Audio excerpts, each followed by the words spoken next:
They called me a harlot, a sinner, unworthy of God's story. But what if I told you? Heaven wrote my name in its lineage. This isn't just the tale of a woman behind scarlet walls. It's the story of redemption, hidden in the shadows. My name is Rahab, and I helped save God's people. You won't find my name among Israel's prophets or kings. I wasn't pure. I wasn't powerful. I wasn't even wanted. But I was seen. While others looked at me and saw sin, God saw a doorway. When the spies entered Jericho, they thought they were the ones hiding. But it was me God had hidden in plain sight. Every choice I made that night, every lie, every risk, was a thread in the tapestry of his plan. The world saw a prostitute. Heaven saw a protector. This is my story. The story of Rahab, the forgotten woman who held the promise of salvation in her trembling hands. Welcome to Testament Unspoken, where we bring biblical stories to life through the eyes of those who lived them. Each episode offers a raw, first person perspective on some of the most powerful figures in Scripture, told with emotion, honesty, and depth. Please subscribe for more stories like this. My name is Rahab. You've heard of me, perhaps not with kindness. To most, I was Rahab the harlot, a name whispered with disgust. But I tell you now, my story is not one of shame. It is one of faith, born in the shadows of a doomed city, Jericho, a fortress city, proud and sealed by fear, fear of the unknown, fear of the encroaching Israelites, whose God was rumored to part seas and crumble armies. Its gates shut each night, its walls boasted of strength, and within those walls, people like me were hidden in plain sight. My home stood against the outer wall, a place where travelers came and went, where secrets traded hands like silver coins. Men passed through my doors, but few ever saw me. To them, I was an escape, not a soul. I had learned long ago, when the world will not honor you, you survive however you can. But even in sin, I felt something whisper through the dark, that there had to be more, that maybe the God who parted seas could part hearts too. I wasn't born into privilege or purity. In Jericho, a woman without a husband was nothing. Survival meant compromise, and compromise meant shame. So I built my life in the cracks of a broken world and learned to live unseen. But whispers had begun to stir. Stories drifted into Jericho from the desert winds. Stories of a people who walked with a God unlike any other. They said he parted seas. They said he defeated kings. They said his presence went before them like fire by night.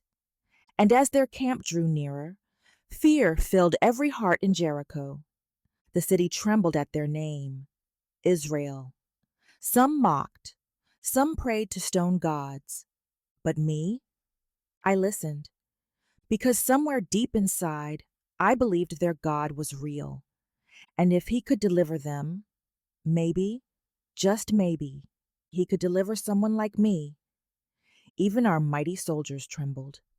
But for me, it wasn't fear I felt. It was recognition, as if something within me had been waiting, longing, for this God I had never known. It was late when I saw them, two men, foreign, cautious. They entered my house quietly, their eyes scanning every shadow. I knew they weren't merchants or travelers. They were spies, and I knew what that meant. If they were found, they would die, and if I harbored them, so would I. Yet something in me stirred, a strange peace amidst danger. Perhaps it was faith, though I didn't yet have a name for it. So I hid them on the roof beneath the stalks of flax drying in the moonlight. Not long after, the king's messengers pounded at my door. Their torches lit the night. "Bring out the men who came to you," they demanded, "for they have come to spy out the land." Joshua 2:3.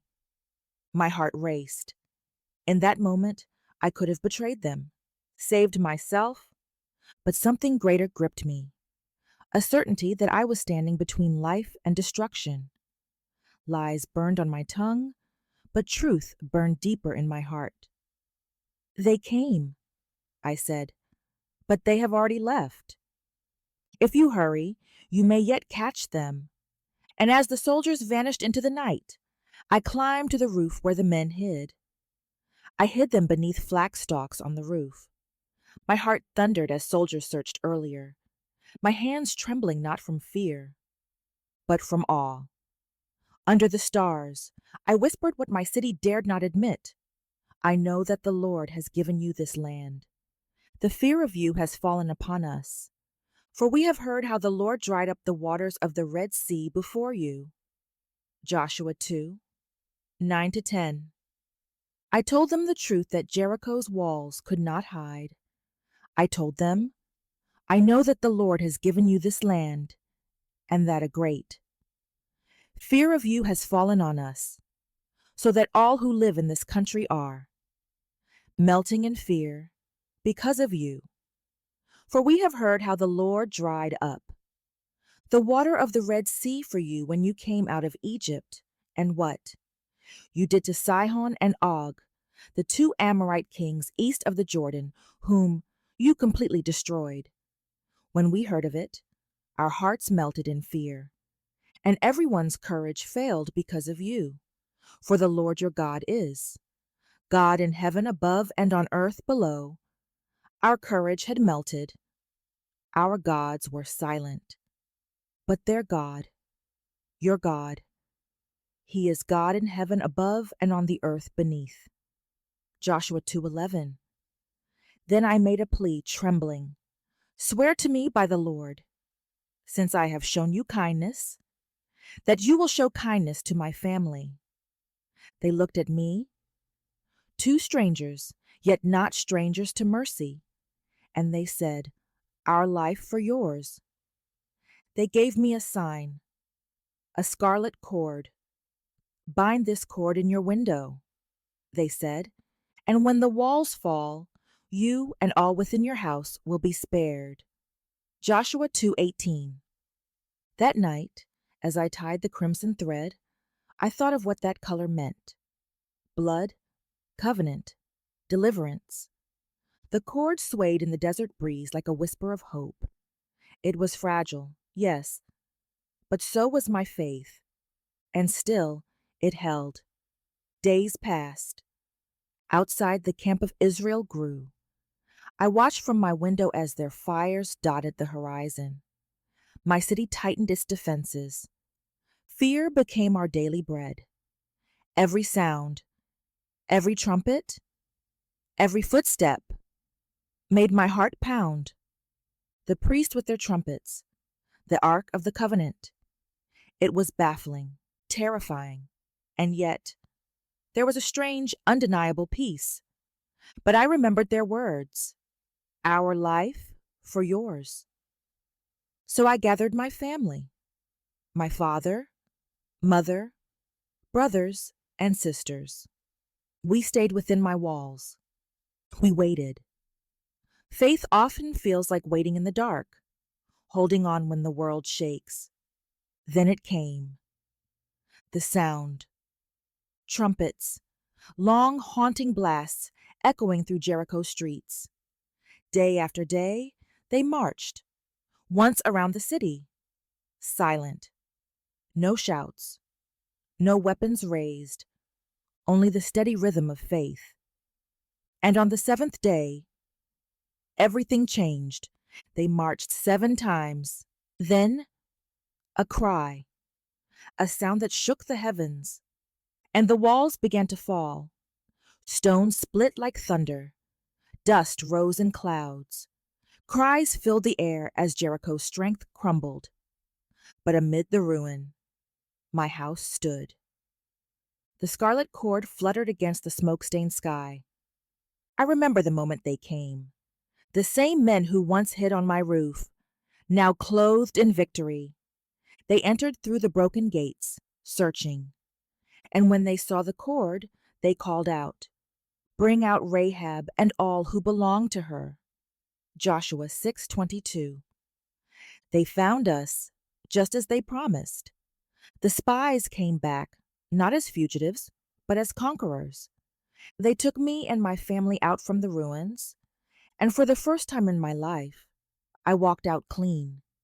We stepped out, trembling, into a new life. Behind us, the only world we had ever known burned to the ground. I left behind the ashes of Jericho and stepped into the mercy of a God I'd never seen, yet somehow always known. Among his people, I learned what freedom meant. Not the freedom to do as I pleased, but the freedom to be new.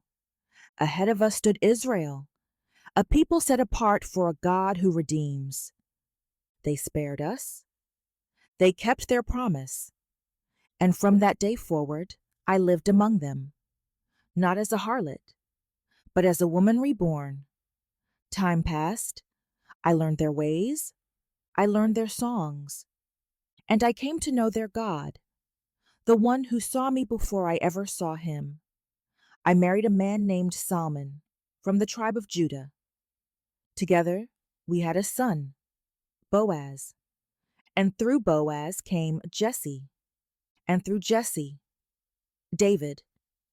And through David, the Messiah himself. Matthew 1:5. From the house of a harlot to the lineage of a king, tell me that God does not redeem. Years later, I would hear my name spoken again, not in shame, but in faith. They spoke of me, I heard. By faith, Rahab the harlot did not perish with those who did not believe. Hebrews 11:31. And again, was not Rahab justified by works when she received the messengers? James 2:25. To be remembered not for sin, but for faith. That is grace beyond measure. So hear me. I was a woman the world discarded. My worth was measured in silver and scorn. But the God of Israel saw me through the smoke of my city and chose me anyway. He did not ask for perfection. He asked for faith. If he could save me, he can save anyone who dares to believe. When the trumpet sounds and the walls around your heart begin to shake, look for the scarlet cord, because his mercy still hangs there, a sign that redemption is near. My name is Rahab. I was a sinner, a survivor, a believer. And though my house once stood on the edge of destruction, my faith built a place in eternity. The scarlet thread still runs through my window, through his blood, through every soul who dares to trust him. And if you listen closely, you can still hear it whisper in the wind. Our life, for yours. If you ever doubt that you are too far gone, remember me, the woman God hid in plain sight, the sinner he called by name, the outcast he turned into a cornerstone of his story. Because grace has never been about worthiness, only willingness. The harlot of Jericho, the woman whose house sat on the edge of sin and city walls, the ones that witnessed my shame, also witnessed the birth of my redemption. You see, God doesn't just work through temples and priests. Sometimes he walks into brothels and calls a sinner by name. My story isn't about disgrace. It's about divine strategy. Because when the city fell, I didn't fall with it. I stood, redeemed, remembered, rewritten. Because sometimes the greatest transformations begin not when everything is perfect, but when you dare to believe in a God who sees. You, truly sees you, and loves you enough to call you by a new name. So if you feel burdened by your past, by the labels others have placed on you, or even the ones you've placed on yourself, remember Rahab. Remember the scarlet cord. Remember that divine strategy often begins in the most unexpected places. And remember, God is not just in the temples, He is here with you, ready to rewrite your story too. If you found meaning in these stories, don't forget to share them with others and subscribe to the channel. Your support is highly appreciated. Thank you. Hit the notification button.